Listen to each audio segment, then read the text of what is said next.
Vers la fin de la zone industrielle accompagnant la route nationale B41, les visiteurs de la ville d'Idar-Oberstein sont accueillis par deux signes marquants.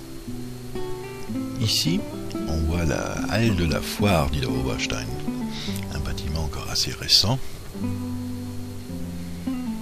Sur les drapeaux, le logo comprenant les lettres M, I et O, signifiant Messe Idar-Oberstein.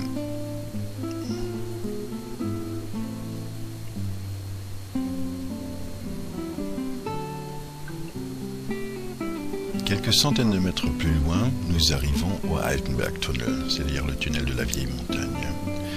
À cause de l'empreinte historique que la ville a laissée envers l'industrie des pierres précieuses, qui d'ailleurs joue encore un grand rôle de nos jours dans le commerce et l'artisanat d'art, un art plastique représentant une structure cristalline a été mis en place à gauche à l'entrée du tunnel.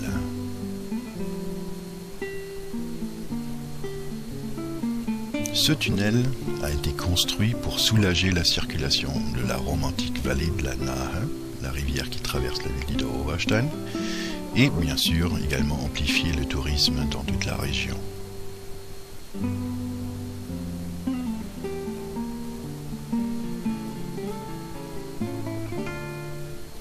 Déjà, le soleil étincelant salue les visiteurs aux portes de la ville.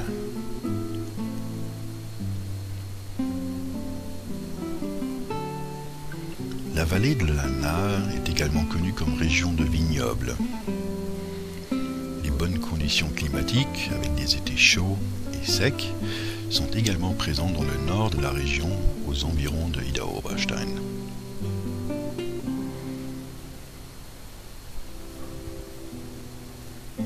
Idar-Oberstein est une ville très accueillante, avec beaucoup de points d'intérêt à voir absolument. Les panneaux annonçant la vaste vie culturelle locale.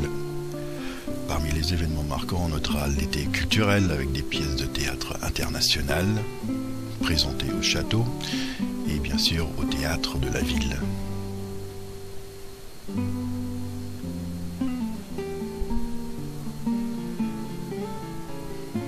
La route nationale B41 connecte Idar-Oberstein vers l'ouest à la région sarre-luxembourgeoise et vers l'est à la région Rame.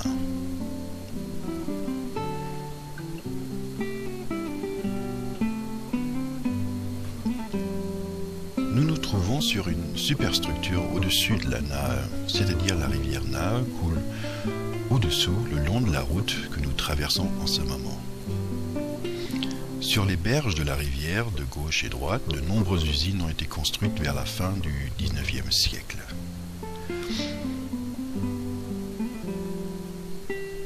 En bas à gauche, dans l'image, on peut voir la dernière cheminée d'usine existante dans le quartier de Oberstein.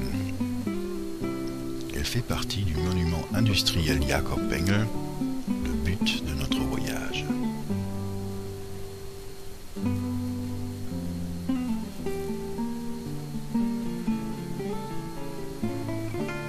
Construite en plein milieu de la roche, la fameuse Felsenkirche, l'église de la falaise, datant du XIVe siècle qui attire des milliers de touristes chaque année. Un peu plus à droite, sur le haut de la falaise, les ruines du vieux château et sa vieille tour. Au pied de l'église, les maisons de la vieille cité, dont certaines datent encore du XVe siècle, et la place du marché romantique, où l'on peut trouver également l'office de tourisme. D'ici, on peut accéder à pied à l'église. Bien sûr, si la montée des marches vous paraît trop fatigant, l'un des services de taxi se fera un plaisir de vous venir en aide. De l'église, on peut accéder à une niche, un point de vue taillé dans le roc, d'où l'on a une merveilleuse vue panoramique sur Idar-Oberstein et les forêts avoisinantes. Là, le nouveau château, avec ses cérémonies de fête et visites guidées.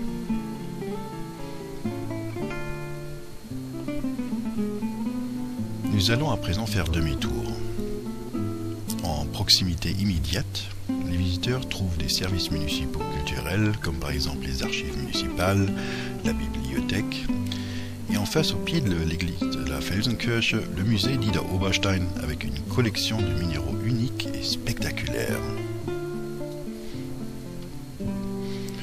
La ville d'Idaho-Wash n'est pas seulement connue comme le centre de joaillerie, ou encore la ville natale de l'acteur américain Bruce Willis, mais aussi pour sa spécialité culinaire, le Spießbraten, que vous pourrez déguster dans de nombreux restaurants dans la cité.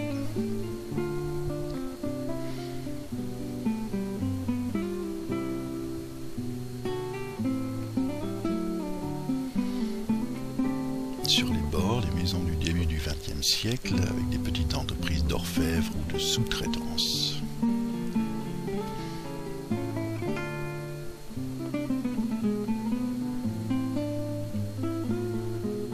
Encore une belle vue sur la Felsenkirche et la cité.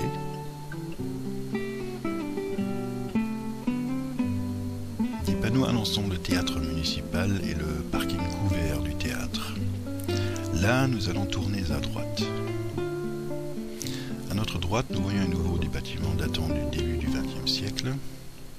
Ici, les gens avaient leurs habitations et places de travail en proximité directe, et pour certains, c'est encore le cas de nos jours.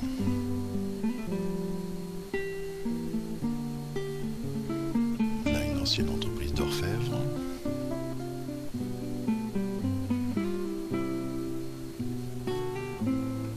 Nous allons prendre à droite au feu pour arriver dans la rue industrielle.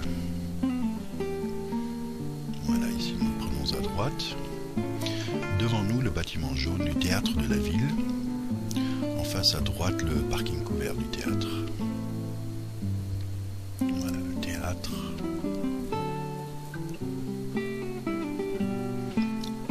À quelques centaines de mètres, nous découvrons, couvert de lierre, la Villa Bengel, également appelée la maison du fabricant, Fabrikantenhaus. Un peu en avant, les maisons rouges, avec les deux entrées, construites en 1890 pour les travailleurs, avec des appartements très spacieux pour les employés de la maison Jacob Bengel.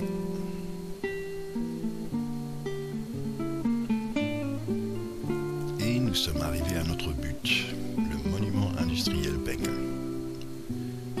Nous nous trouvons devant l'entrée du bâtiment de l'usine qui fut construite directement au bord de la rivière. La grille de gauche nous amène directement dans la cour de l'usine. La grille est ouverte pour les visiteurs, donnant accès sur la cour pittoresque sous l'ombre d'un châtaignier de plus de 100 ans.